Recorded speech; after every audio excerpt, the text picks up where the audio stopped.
la gloria, al que es digno de recibir el honor, al que es digno de recibir la gloria, al que es digno de recibir el honor. Levantemos nuestras manos y adoremos a Jesús, Cordero de gloria, y exaltemos su incomparable majestad, al que vive por siempre, al gran yo soy, a Jesús,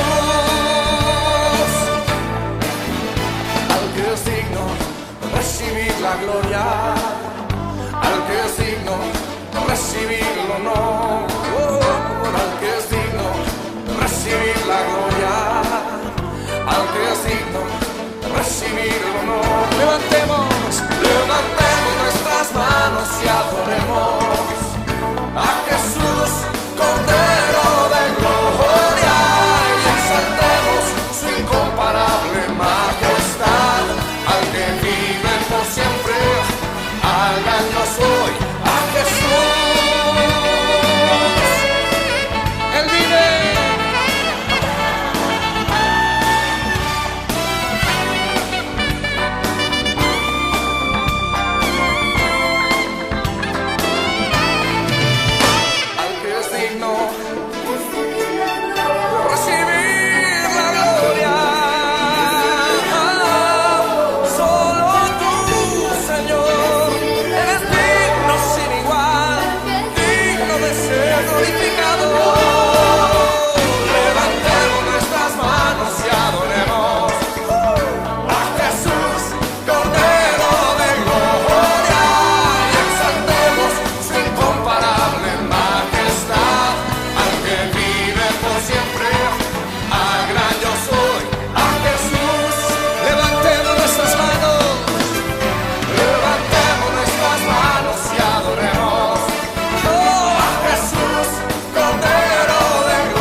Presencia en mí, guía mi andar.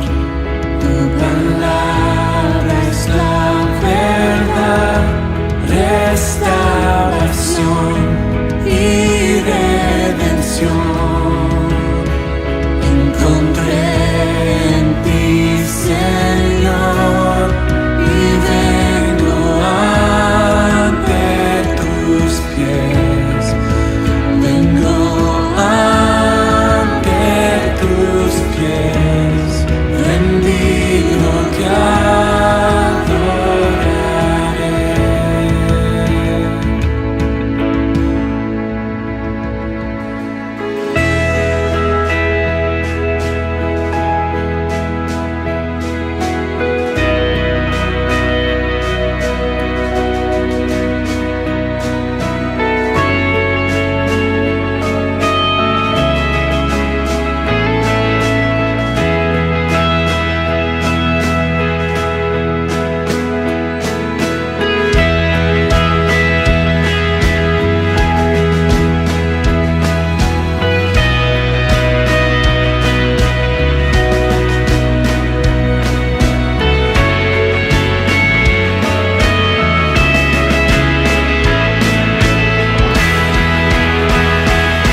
vengo ante tus pies, vengo ante tus pies, rendido te adoraré.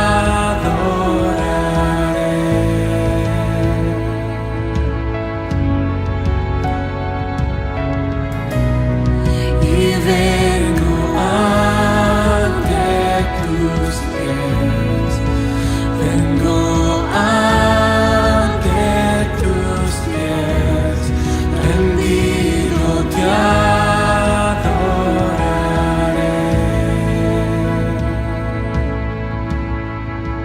Todo lo diste tú por mí, tu vida entregaste a morir.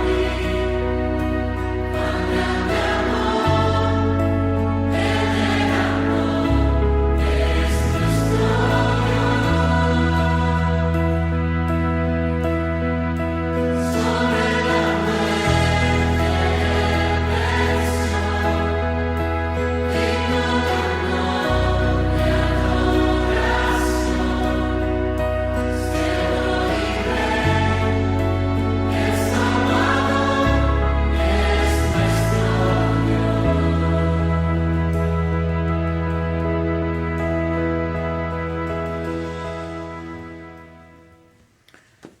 Queridos hermanos, les saludo en nombre del Señor.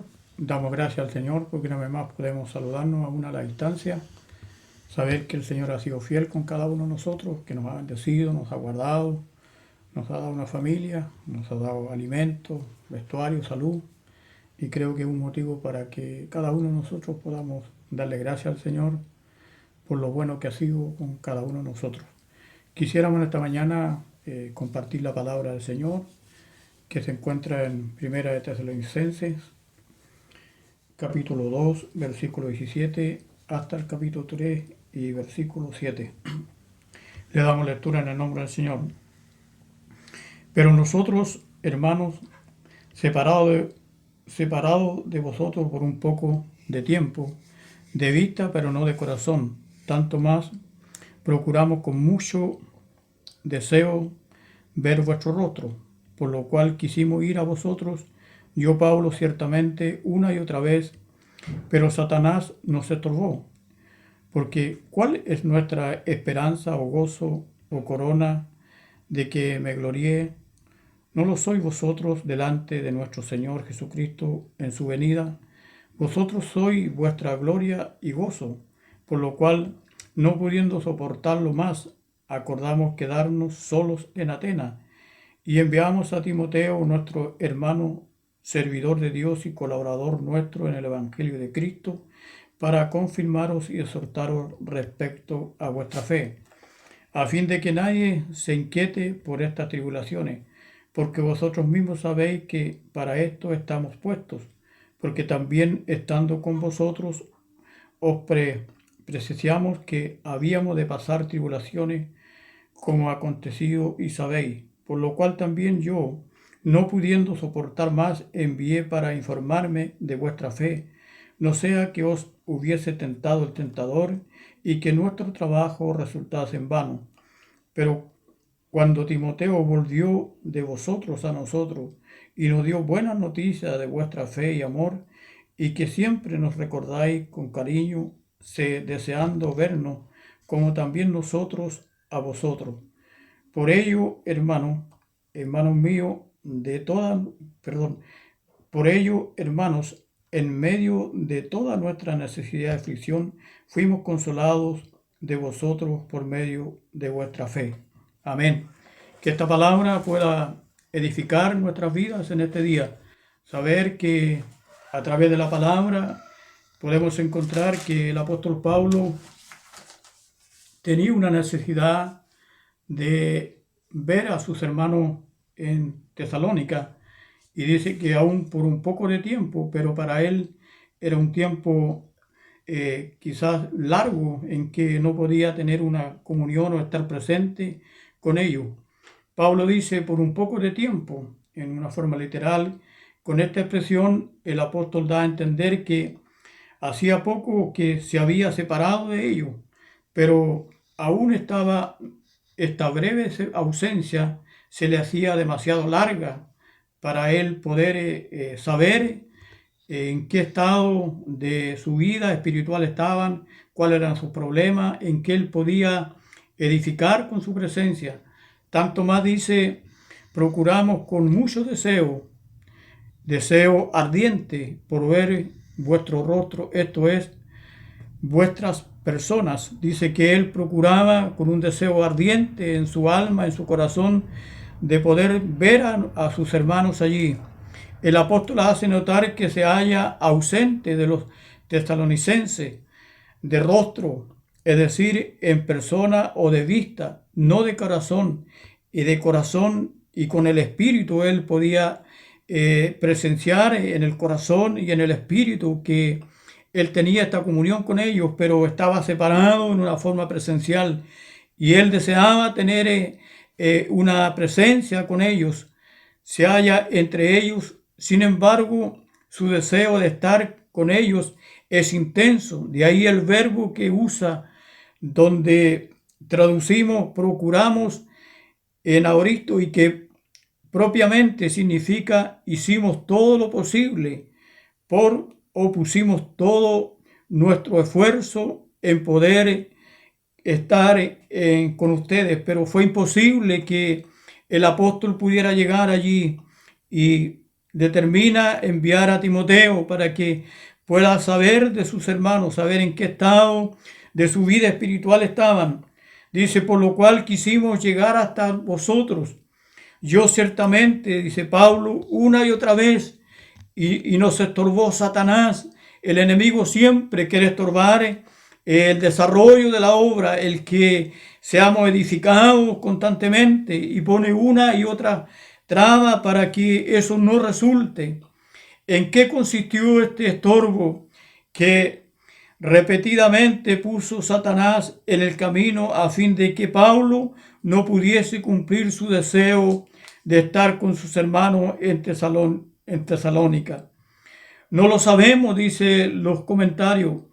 Una cosa es cierta, sí dice, como dice Núñez, un comentarista, había impedido que Pablo regresara a Tesalónica, porque sabía el enemigo muy bien que al no hacerlo daría otros triunfos para Cristo, aunque aquella ciudad donde él impactó con el evangelio había sido tremendo.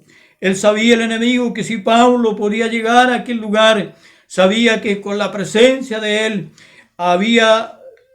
se haría un impacto mayor del evangelio, porque ya había sido impactado tremendamente ese lugar. Todos los autores señalan aquí que resulta evidente por esta porción que Pablo pensaba en el día pensaba en el diablo como algo realmente existente. Dice que Pablo sabía que el enemigo, Satanás, estaba puesto allí para perturbar la obra y para impedir el regreso de él o la visita de él a aquel lugar. Lo mismo pensaba el Señor Jesucristo del enemigo. El apóstol explica cuál era el motivo de su intenso deseo de estar con los fieles de Tesalónica.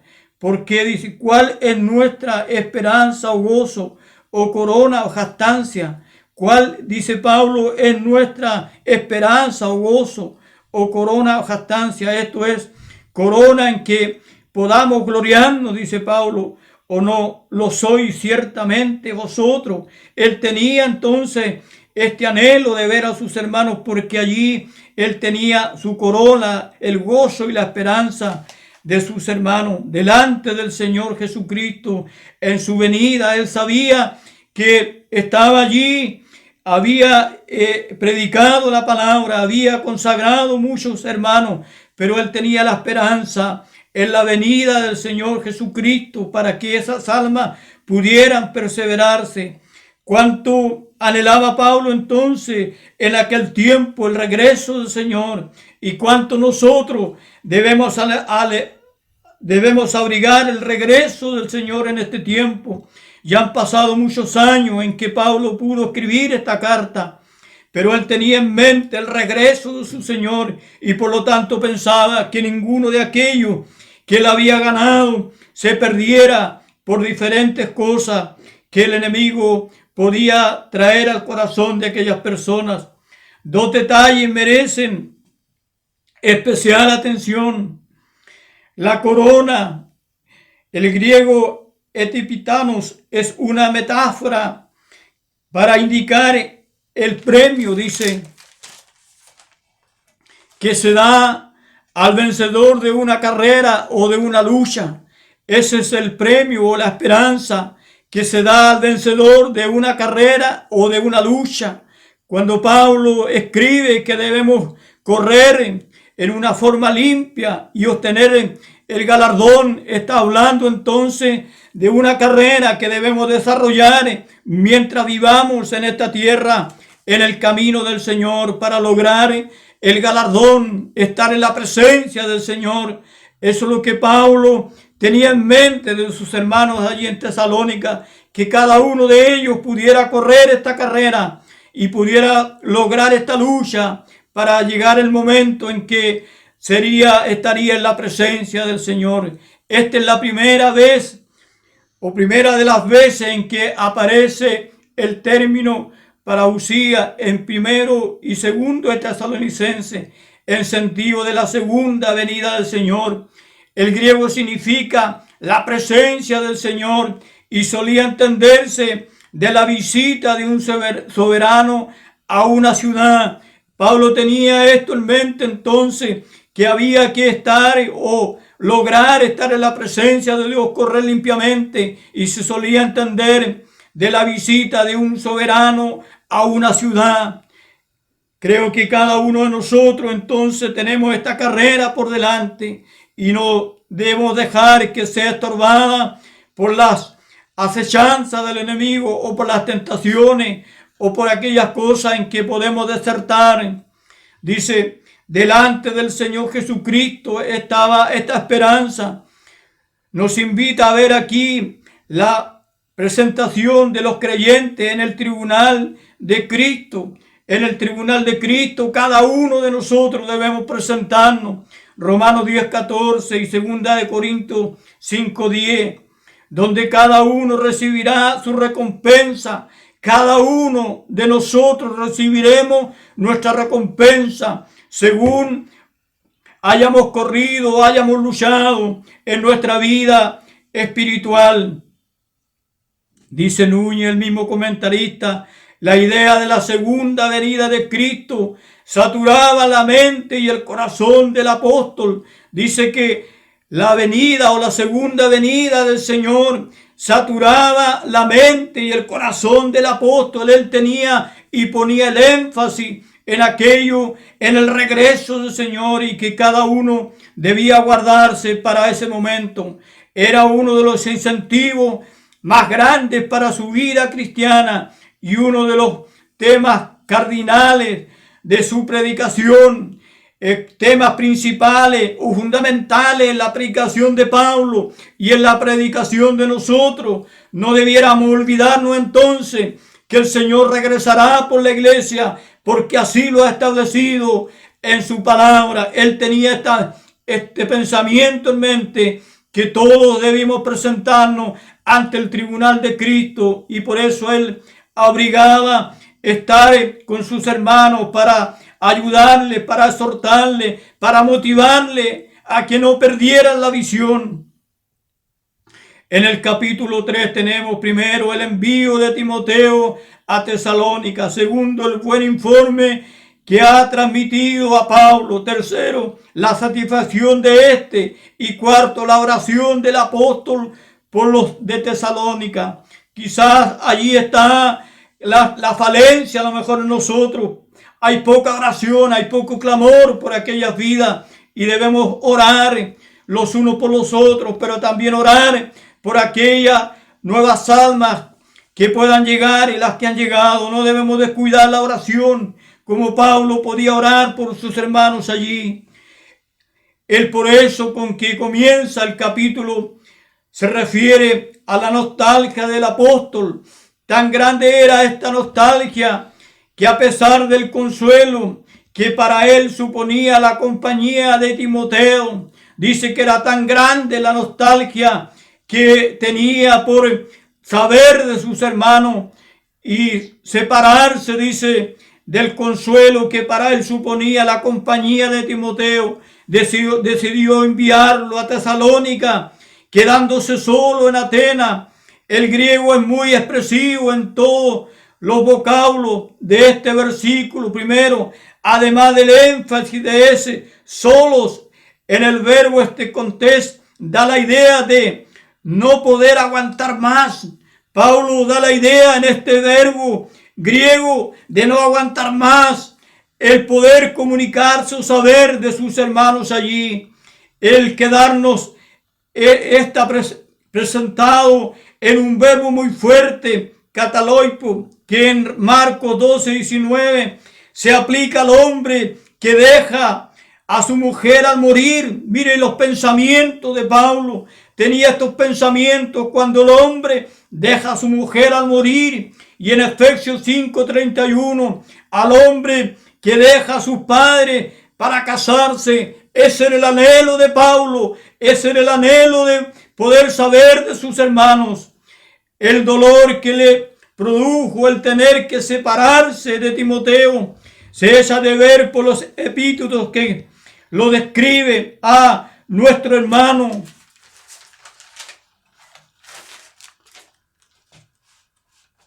En demás ocasiones en que se refiere a él, los manuscritos más importantes añade y colaborador de Dios, que en mi opinión, como en el 1 Corintios 3:9, significa colaborador mío a las órdenes de Dios. Timoteo era colaborador de Pablo a las órdenes de Dios en el Evangelio de Cristo, es decir, en la proclamación del Evangelio, de la gracia de Dios, en la obra llevada a cabo por Jesucristo. Dice que él tuvo que separarse de Timoteo por un tiempo para saber de sus hermanos. Era un colaborador del Señor que estaba con Pablo allí para llevar el Evangelio de la gracia y llevar a cabo la obra de Jesucristo. Y añade que envió a Timoteo para afianzar y exhortar respecto a vuestra fe. La misión entonces de Timoteo era para afianzar y exhortar respecto a vuestra fe, que significa sólido, duro y firme. Si nosotros no tenemos estas condiciones, si no somos sólidos, duros y firmes, llegará un momento en que tambaleará nuestra fe, y eso es peligroso para nosotros. También el griego parakaleo significa consolar, exhortar. El motivo por lo que debía los de Tesalónica ser afianzado y exhortado en una situación difícil en que se hallaban a causa de la oposición de los enemigos del mensaje de Cristo. Dice que se hallaba en una posición difícil o situación difícil por la oposición de los enemigos al mensaje de Cristo, y también el ambiente hostil de Tesalónica. Había muchos motivos de desaliento para los recién convertidos al Evangelio, y por eso Pablo tenía tanto interés de poder estar con ellos para ayudar y para motivar a aquellos recién convertidos para que no fueran apartados del mensaje de la palabra de Dios. Pablo les recuerda que les había predicho que habían de pasar por tribulaciones. Pablo, porque vosotros mismos sabéis que para esto estábamos puestos, le dice, como si dijere, este es nuestro destino. Saber que cuando caminamos en el Evangelio, cuando somos más cercanos del Señor, el enemigo pone más obstáculos para servir a Dios en diferentes áreas. Deben estar puestos, dice, este es nuestro destino, dice Pablo. Deben estar puestos de forma sólida, fija, inconmovible, que nadie se inquiete, dice Pablo. Debemos estar en una forma fija, inconmovible, y que nadie nos inquiete, en una forma sólida. Algunos judíos se aprovechaban de la aflicción por la que pasaban los fieles de Tesalónica y les allegasen al oído con promesa de que para verse libre de tales aflicciones no necesitaban sino renegar de su fe cristiana. Los judíos allí estaban acechando a aquellos hermanos, le estaban hablando al oído de ellos para que renegasen y pudieran ser libres de aquellas pruebas o aflicciones. Por eso el apóstol tenía este interés tan grande en poder llegar allí donde estaban aquellos hermanos y poder aumentar en ellos la confianza y la seguridad. Por eso es tan importante la comunión como iglesia, es tan importante el poder transmitir la buena amistad, el buen pensamiento, el deseo de cada uno de nosotros, que cada uno de nuestros hermanos sean bendecidos y poder expresar el cariño.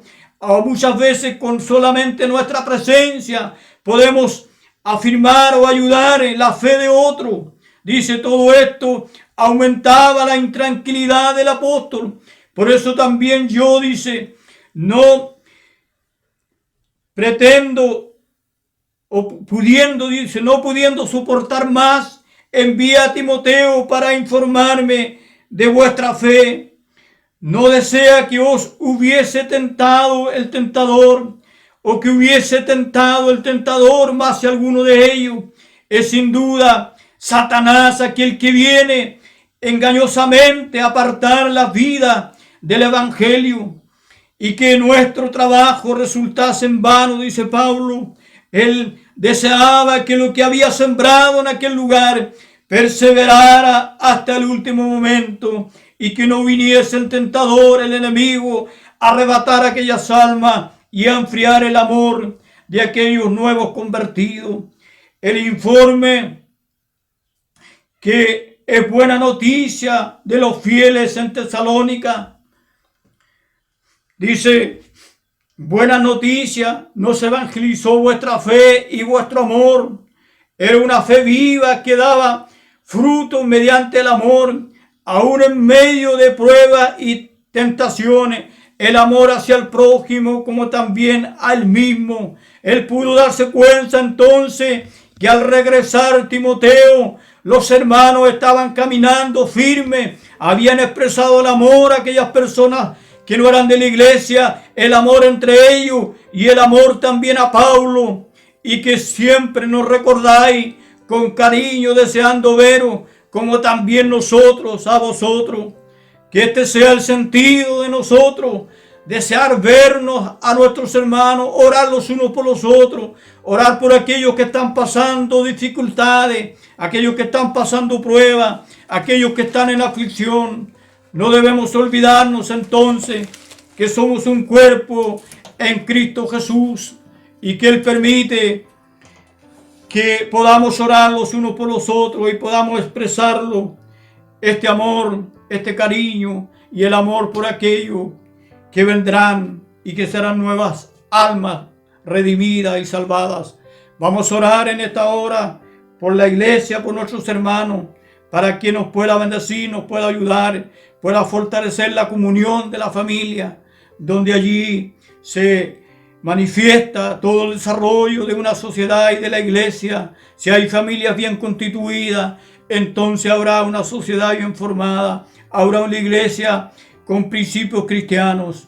Amado Dios y Padre Todopoderoso, te damos gracias, Señor, porque nos permites en este nuevo día, una vez más, Dios, poder comunicar tu palabra, poder saber, Dios, que en la mente del apóstol estaba la necesidad de estar con los hermanos, de poder ayudarle, de poder exhortarle y de poder desear que ninguno de ellos se olvidara de ti, para que estuvieran preparados para tu venida. Señor, hace más de 2000 años que el apóstol pudo escribir esto. Sin embargo, estaba vivo en la mente de él el regreso de tu segunda venida. Cuanto más para nosotros, Señor, que a veces con los afanes los olvidamos, que tú, Señor, regresarás por la iglesia, Padre amado, que eso nos motive a hablar, Señor, abiertamente de ti en este tiempo, para que otros sean salvos y también para que seamos edificados como iglesia. Bendecimos los matrimonios, las familias de la iglesia, que sean fortalecidas, que sean renovadas, que puedan orar, que puedan leer tu palabra, Señor mío, que haya un buen testimonio en la sociedad.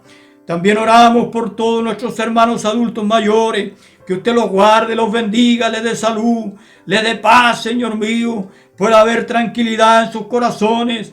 Oramos también por los niños, para que sean guardados, para que sean bendecidos, Señor mío, cada día. Y en cada hogar puedan ver a su familia, orar, leer la palabra, para que estos niños vayan siendo encaminados, vayan siendo adoctrinados a través de tu palabra. Oramos también por los jóvenes en esta mañana, que sean bendecidos, que sean apartados, que sean alejados de toda tentación, que sean sobrios y se guarden en santidad, Señor. Oramos también por cada siervo, por cada pastor, Señor, que sean bendecidos nuestros amados hermanos, renovados, protegidos, guardados de toda esta enfermedad, Señor, y apartados de toda tentación. Bendíceles grandemente, Señor.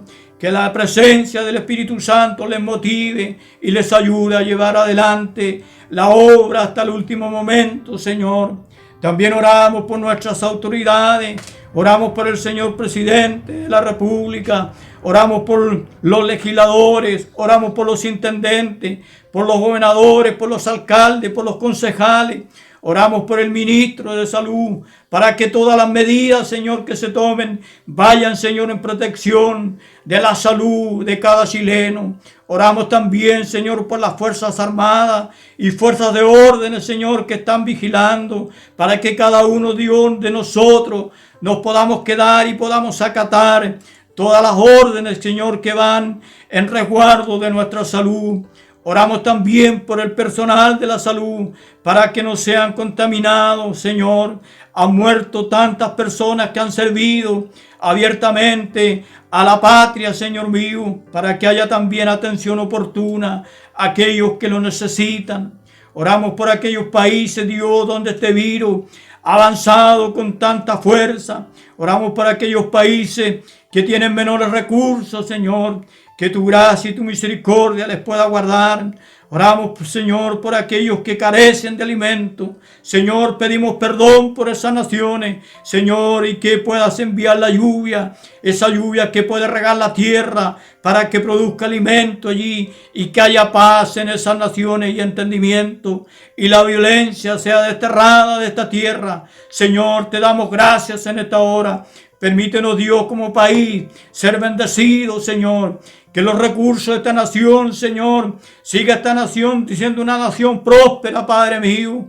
Gracias, Padre, por esta bendición. En el nombre poderoso de Jesús. Amén y amén.